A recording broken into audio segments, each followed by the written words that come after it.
નમસ્તે. આજે સરોજિની નાયડુની જન્મજયંતિ છે. સરોજિની નાયડુનો જન્મ 13 ફેબ્રુઆરી 1879ના રોજ હૈદરાબાદમાં થયો હતો, જે ભારતના નાઇટિંગેલ તરીકે પ્રખ્યાત છે. સરોજિની નાયડુ એક સ્વાતંત્ર્ય સેનાની, કવિ અને દેશની પ્રથમ મહિલા રાજ્યપાલ હતા.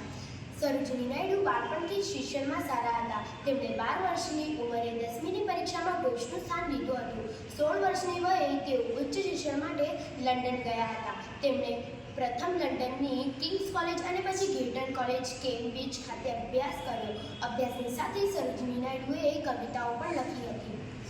તેઓ 1914માં પ્રથમ વખતે ઇંગ્લેન્ડમાં ગાંધીજીને મળ્યા અને તેમણે મતવ્યૂહથી પ્રભાવિત થઈને તેમણે પોતાનું જીવન દેશની સેવામાં સમર્પિત કર્યું.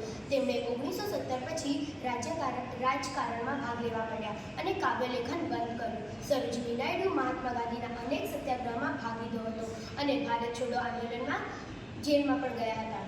મહિલાઓની અધિવેશનમાં તેમણે સ્ત્રીઓની ચળવળ માટે પાયાની કામગીરી કરી.